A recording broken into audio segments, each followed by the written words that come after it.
Hello again, this is part 2 of my megaMinx blindfolded tutorial, and today I'm going to go over execution because my last video on its own doesn't really help you out much. You need the execution method to go along with it to be useful. So this is really the main part of my tutorial. First off, try and make sure you get a good puzzle. I first tried this when this wasn't in very good condition. I modified it slightly and it's now not quite as bad. It's not as good as it should be, but it doesn't catch and throw me off algorithms anymore. Well, not too much. I can handle it. It's a long attempt. You don't want the puzzle catching up to ruin the attempt for you. First off, when you're doing this, you want to be comfortable with finding different faces and turning all the faces that you have to. Now this might seem a bit trickier at first, but I'm going to give you a slide, just the camera there. I'm going to give you some tips which might help find all the faces. It worked quite well for me. The main point is that you don't have to be able to directly find any face that you need. I'll explain what I mean by that. If you have, there are certain faces that's easy to find. For example, this face here, I'm folding it, it's pretty much at the front. They want to find the face opposite that. Well, that's quite easy. You can just do something along those lines. You can then, it's easy enough to, if you have a face, to find the face that is opposite to it. So all you need is to be able to have the faces you can find easily, and the faces opposite all of those to cover all 12 faces, which isn't too difficult. So the face that's facing you to start with, you usually call this one the front face, and these 5 are around it. You get one on top, right, left, and whatever you want to call the other ones, and take all the faces opposite those, and that's all 12 faces. So this face here on its own might be difficult to find, but here's a right hand face, it's opposite to it, so then I can find that easily and turn it. I can do that quite easily with the blindfold on, and it makes those turns a lot less scary than I thought they would be to start with. So now on to the actual method. I use a pseudo 2-cycle method. I chose not to do 3 cycles, I thought it would be a bit too difficult. Pseudo 2 cycles, so take 2 cycles, well, slightly trickier than doing, for example, M2 on a 3x3, because you can't do slice moves on the megaMinx really. So I have sort of 2 buffers, one which acts as a normal buffer and one which I use to store a piece temporarily. So I'll just give a quick. Okay, so this here is my main buffer. That's where I trace all my cycles from during memorization. So just a couple of sort of easy targets here, which the obvious way of solving matches my actual method, which I'll go into in a minute. So, and this here is where I temporarily store pieces. What I do is I set up targets to this position here. I do a 3 cycle with these 3 pieces. So this piece in the buffer will go where I want it to go, and the piece that's here will end up here. Store that, and then for the next target, set up here again, and just do the 3 cycle in the opposite direction. So, well, you'll see how it works. I messed up the algorithm slightly, so I'm going to try this again. In the description, I will post a link to my notation that I use for megaMinx, and also I'll list all the algorithms. So if you don't quite follow them in the video, that's fine. You can check them later and make a note of them. So first of all, set this target up to here. It's quite an easy one. and then do 3 cycle in this direction.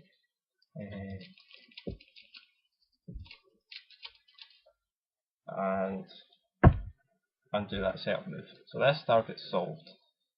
Target that's here is now here, and the one that's here is in this buffer position just now. So what we do is set up the next target there and do the 3 cycle in the opposite direction. That way, I don't know if I pointed the right way the first time, going around this way. So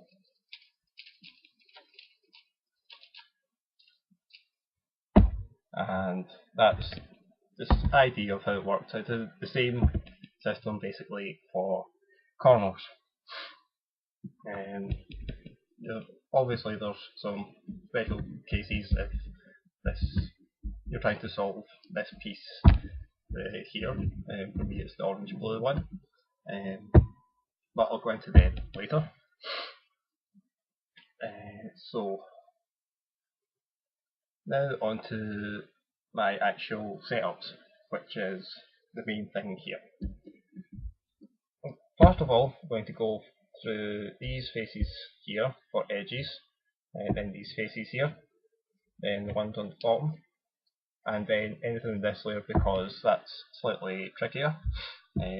Just some special cases there.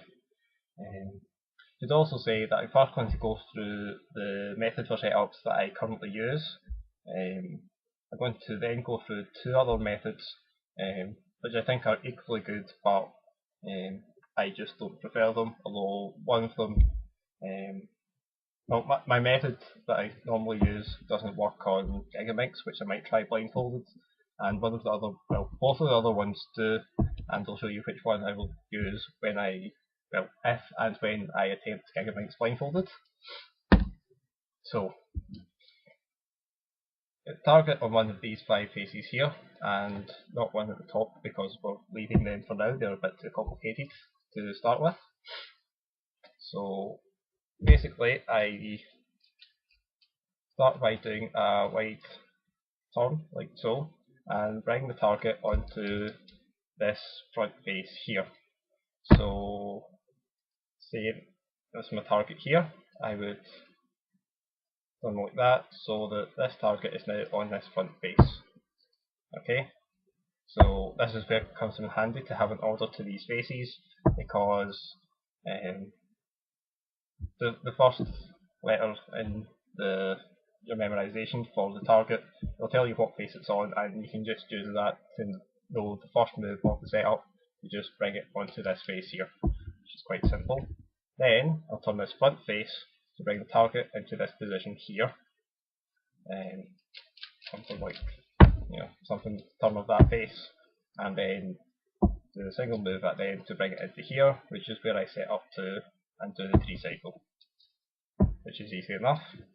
One of these 5 faces here, same idea, bring it to this face here, and then turn this face to bring the target to this position, and then do a 2 move to set up to here, which works quite well. For the bottom face, I turn the bottom face first.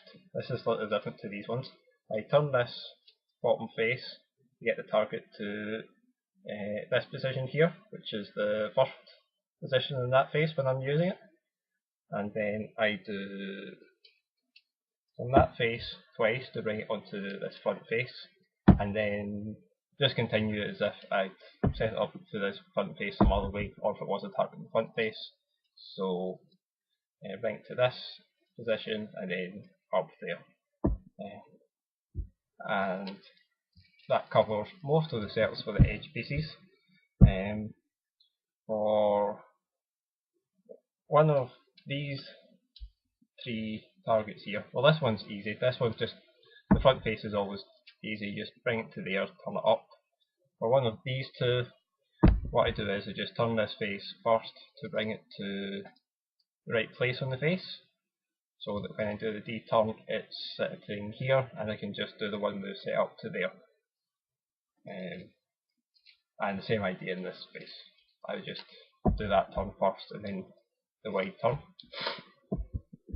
For So if it's here already, you don't do anything for one of these two. I just bring the target to the right place on this face clockwise, undo the turn dot face, undo this turn, and that's it set up. It seems like a bit of an odd way to describe those moves, but it helps me be consistent in my head so that I know how to undo the moves. Because then I just clockwise, bring the target was into here, back down, back, and that's it undone. And that's quite safe. And same idea for this one, except it's a double turn there. Obviously this is my buffer, I don't do anything directly with solving that piece. So this here is the slightly trickier one in this piece.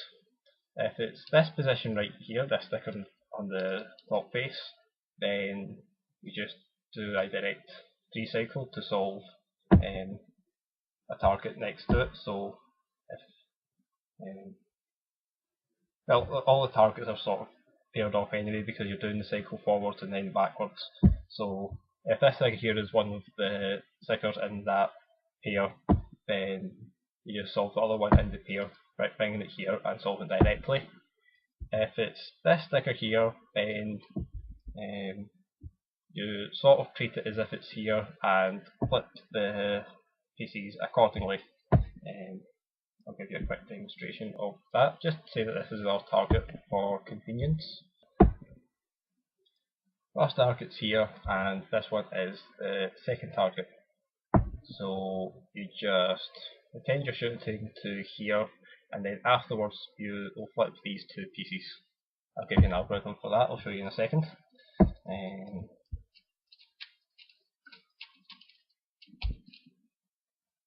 Okay, so this one solves in the wrong position, and you've also picked up the target from the wrong position on this edge piece. So you just need to flip these two pieces. So what I do is I bring them to, I have to flip two edges if there's an edge flipped into scramble for instance.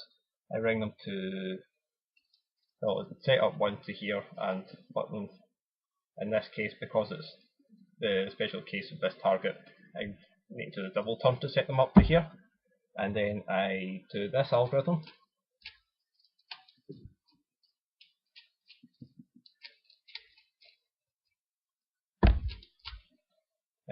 That also works on a 3x3 and other cubes. Quite a nice algorithm to know. I think it's quite useful. And that's what I use to flip two edges. And that's basically it. That's all my system for edges. Briefly go over the other two potential systems. My preferred one of the two would be still using these two pieces as is, but having setups to here, and I'll show you why with an algorithm. So this becomes actually a commutator. I can use this on Gigaminx and turn these two, insert that piece there. If you don't know commutators, then just pretend that you're following this. You just learn the algorithm, that's fine.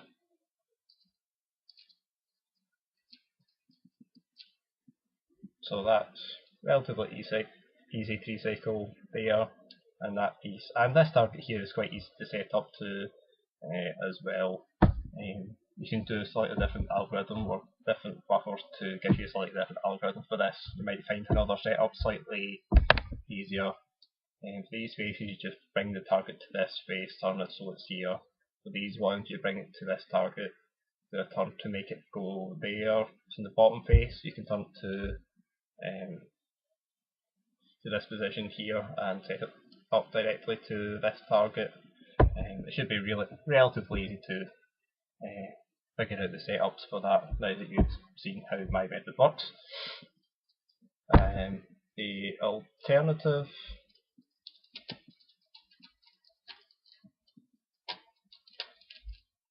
is I would still use these two and then either use this position or this position, and so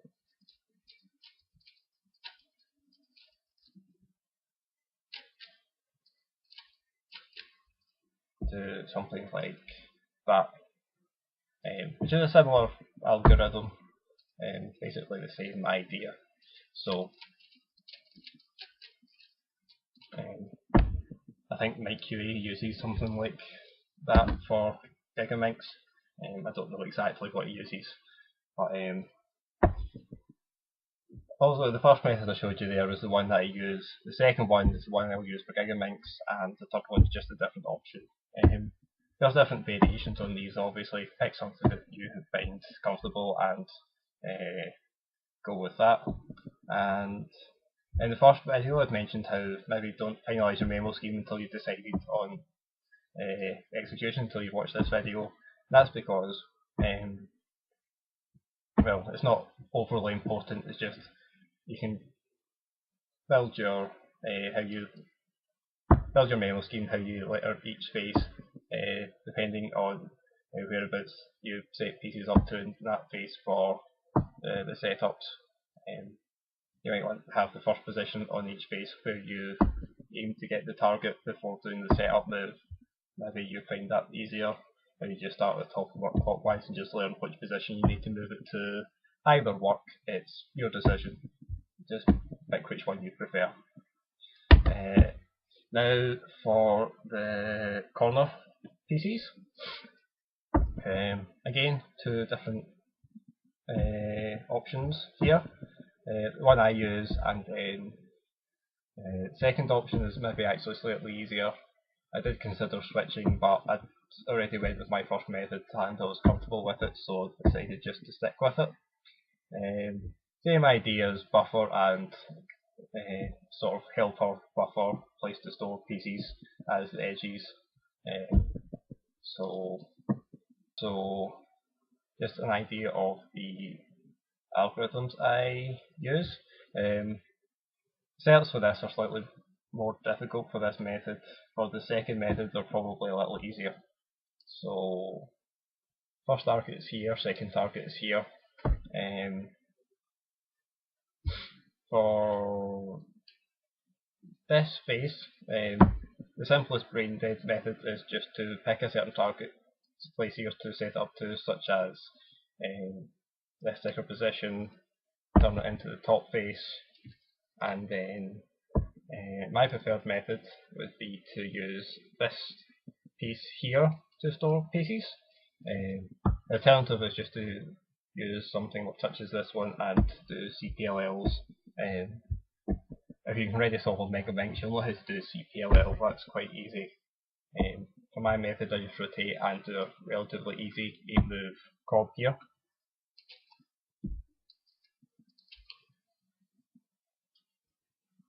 So that target, the next one stored here. So take this one to this position on the face, into the top face, and then do the cycle in the opposite direction. And quite easy. So for these three faces, just pick a target. They can all be set up into the top face directly. So say head it up to here, bring it to this position. This face set it to, I used to do it to here, set up to the same position, just so I can always set up to the same sticker. It's a little bit more consistent, a little bit harder to mess up then. For one of these 4 faces, I set up to the top position on each one, and then do one move to bring it up into one of these top stickers. For the bottom face, I get it to this position, so that move to bring it to there, one move set up to here. You notice that's where I set up to from this face and this face as well. So just everything's very consistent, so that's just that little bit harder to make mistakes. The other 3 faces at the back here are slightly trickier but not too difficult.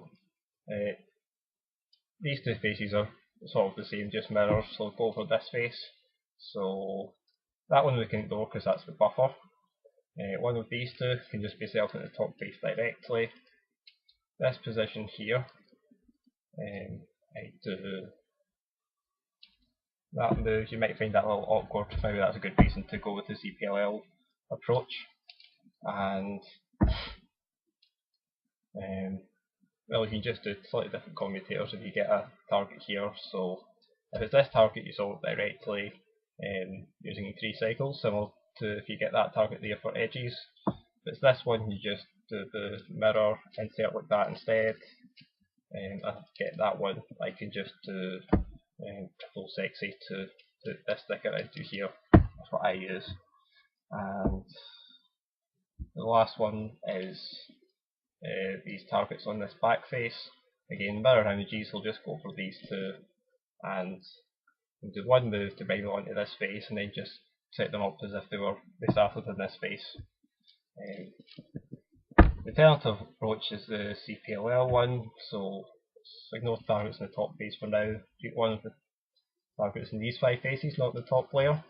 You just do a wide turn, bring them into this face, set them up. One of these 5 faces, do a wide turn, bring them into this face, for instance, this position, set up like that. Bottom face will work exactly the same, or maybe use something slightly different, and then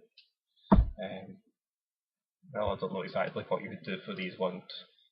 Top face is easy enough, and the other ones, I'm sure there's some other setup you can come up with, depending on what your buffer is, what your storage buffer is.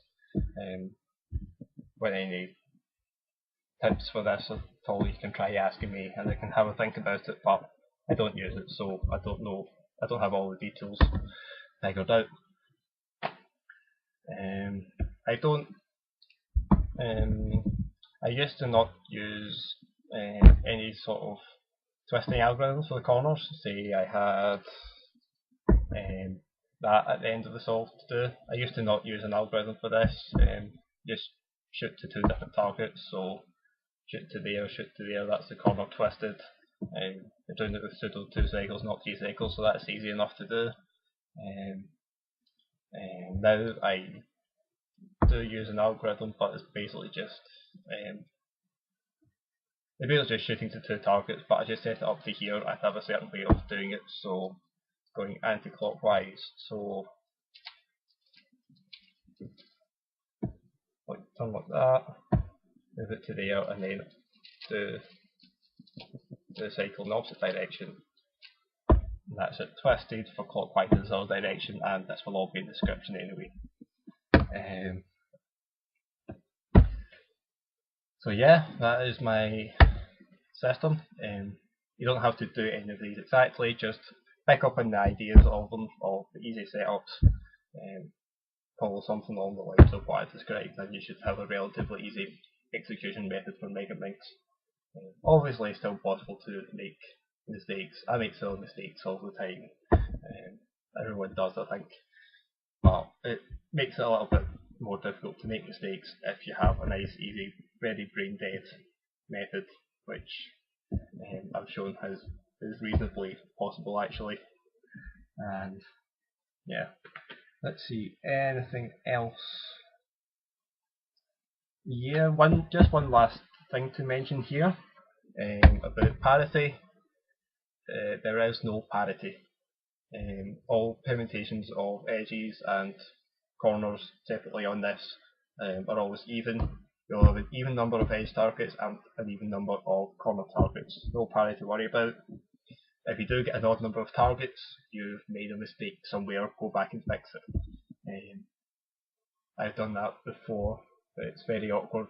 Usually takes a while to find the mistake, but well, that's nothing really I can do about that to teach you. Just practice tracing through the cycles. I'll give you some help tracing through the cycles in the next video, and I show you how to keep track of which pieces you've memoed already. Probably won't get that done tomorrow, probably 2 days before I get that video made, but it should still be here soon. And just one last check to make sure that I've covered everything I was going to.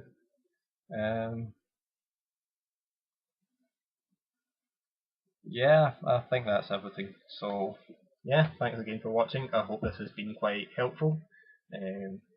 Most of the people going to start doing megaminx blindfolded, and maybe even those who have attempted it already have a method in place, you might find some useful ideas. to incorporate into your method. And if you find that helpful, then that's quite good. I hope someone finds something useful from this video. Thanks again.